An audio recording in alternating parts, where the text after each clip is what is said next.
మౌనమేనోయి ఇక్కడి ప్రతి కథ మీ మనసుకు దగ్గరయ్యే ఒక ప్రయాణం. హాయ్, నేను ఆరాధ్య. ఎలా ఉన్నారు అందరూ? ఈరోజు నా జీవితంలో చాలా స్పెషల్ డే. ఎందుకంటే ఈరోజు నేను మొదటిసారిగా ఆర్జేగా జాయిన్ అవ్వబోతున్నాను. చిన్నప్పటి నుంచి రేడియో అంటే నాకు చాలా ఇష్టం. తెలియని వాళ్ళతో మాట్లాడడం, వాళ్ళ కథలు వినడం, వాళ్ళ నవ్వుల్లో భాగం అవ్వడం, ఇవన్నీ నాకు చాలా అంటే చాలా ఇష్టం.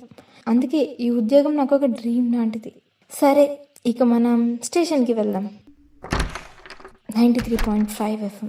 బయట నుంచి చూసే వాళ్ళకి చాలా నార్మల్ బిల్డింగ్ లానే అనిపిస్తుంది, కానీ నాకు మాత్రం ఇది ఒక కళ. లోపలికి వెళ్తే అందరూ చాలా బిజీగా తిరుగుతున్నారు. అక్కడే రిసెప్షన్లో ఒక ఆవిడ ఉంటే వెళ్ళి, ఎక్స్క్యూజ్ మీ, నేను కొత్తగా జాయిన్ అయ్యాను, మేనేజర్ సార్ని కలవాలి అని అడిగాను. అందుకు ఆమె నవ్వుతూ, వెల్కమ్ మ్యామ్, స్ట్రైట్గా వెళ్ళి లెఫ్ట్ సైడ్ ఫస్ట్ క్యాబిన్, అదే మేనేజర్ సార్ రూమ్ అని అన్నారు. థ్యాంక్ యూ చెప్పి అక్కడికి వెళ్ళి డోర్ నాక్ చేశాను. లోపల నుంచి కమ్ ఇన్ అనే ఒక మేల్ వాయిస్ వినిపించింది. లోపలికి వెళ్ళి గుడ్ మార్నింగ్ అని చెప్పబోతున్న ఈలోపే ఆయన వెల్కమ్ టు 93.5 FM ఆరాధ్య అన్నారు. నాకు చాలా ఆశ్చర్యం వేసింది. సార్, నా పేరు మీకెలా తెలుసు అని అడిగాను. అందుకు ఆయన నవ్వుతూ, ఈరోజు జాయిన్ అయ్యేది నువ్వు ఒక్కదానివే కదా అన్నారు. నాకు కూడా నవ్వు వచ్చేసింది. నాతో రా, స్టేషన్ మొత్తం చూపిస్తాను అని తీసుకెళ్లారు. రికార్డింగ్ రూమ్, ఎడిటింగ్ రూమ్స్ అంటూ అన్ని రూమ్స్ చూపించారు. ఆ తర్వాత ఒక పెద్ద గాజు తలుపు ముందు ఆగారు. ఇదే లైవ్ స్టూడియో అని చెప్పారు. వావ్, ఆన్ ఎయిర్ బోర్డ్ చూస్తుంటేనే చాలా ఎక్సైటింగ్గా అనిపించింది. సార్, ఈరోజు నేను ఇక్కడే ప్రోగ్రామ్ చేస్తానా అని అడిగాను. అందుకని నవ్వుతూ, అవును ఆరాధ్య అన్నారు. నాకు పట్టలేని సంతోషంతో పాటు చాలా టెన్షన్ అనిపించింది. అలా వెళ్తుంటే అక్కడ ఒక పాత డోర్ కనిపించింది. మిగతా రూమ్ డోర్స్ అన్ని చాలా కొత్తగా ఉన్నాయి, ఆ డోర్ తప్ప. ఆ డోర్కి పెద్ద తాళం వేసింది. పైన ఆన్ ఎయిర్ బోర్డ్ కూడా ఉంది, కానీ అది వెలగట్లేదు. సార్, ఈ రూమ్ అని అడిగాను. ఆయన ఒక్కసారిగా ఆగిపోయారు. నా వైపు చూసి, ఆ రూమ్ గురించి అడక్కు అన్నారు.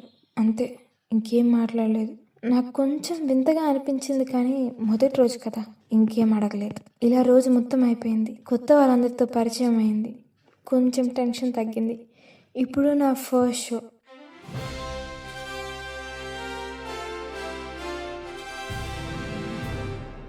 గుడ్ ఈవినింగ్ ఎవ్రీవన్, నేను మీ ఆర్జే ఆరాధ్య. 93.5 FMకి స్వాగతం. ఇది నా మొదటి షో, కాబట్టి ఏమైనా తప్పులు మాట్లాడితే క్షమించండి. అలా మొదలైన నా మొదటి షోకి చాలా మంది కాల్ చేశారు. ఒక చిన్న బాబు తన అమ్మకి సాంగ్ డెడికేట్ చేశాడు. ఒక తాతయ్య గారు తన భార్యకి ఇష్టమైన పాట ప్లే చేయమన్నారు. నిజంగా చాలా ఆనందంగా అనిపించింది. ఫైనలీ షో అయిపోయింది. బాగానే చేశావు అని అన్నారు అందరూ. నాకు చాలా హ్యాపీగా అనిపించింది. లోపలికి వెళ్ళి నా బ్యాగ్ అంతా సర్దుకొని నెక్స్ట్ డేకి స్క్రిప్టింగ్ అంతా రెడీ చేసుకున్నాను. రాత్రి టైం 2:55 అయింది. ఆల్మోస్ట్ అందరూ వెళ్ళిపోయారు. టైం చూసుకోలేదు నేను. ఇక సరే అని బ్యాగ్ తీసుకొని బయటికి వస్తున్నా. ఒక్క నిమిషం, స్టేషన్ మొత్తం నిశ్శబ్దంగా ఉంది. ఇంతలో ఫోన్ రింగ్ అయింది. చుట్టూ చూశాను, ఎవరూ లేరు. ఎవరో మర్చిపోయి ఉంటారు అనుకున్నా. సరే, నేనే లిఫ్ట్ చేస్తాను అన్నట్టు ఫోన్ దగ్గరికి వెళ్ళాను. డిస్ప్లే వైపు చూశాను. నెంబర్ లేదు, అన్నోన్ కూడా కాదు, ఏమీ లేదు. డిస్ప్లే మీద ఒక్క టైం మాత్రమే కనిపిస్తుంది, 3 AM అని. నాకు కొంచెం విచిత్రంగా అనిపించింది. అయినా లిఫ్ట్ చేయబోయాను. ఆరాధ్య అని ఒక స్ట్రాంగ్ మెయిల్ వాయిస్. ఒక్కసారిగా వెనక్కి తిరిగి చూశాను. Manager sir. ఆ ఫోన్ ఎత్తకు అని అన్నారు. ఎందుకు సార్, ఏమైంది అని అడిగాను. ఆయన పొద్దున్నలాగానే ఏం మాట్లాడలేదు. ఆ ఫోన్ వైపే చూస్తున్నారు. ఫోన్ రింగ్ అవ్వడం ఆగిపోయింది.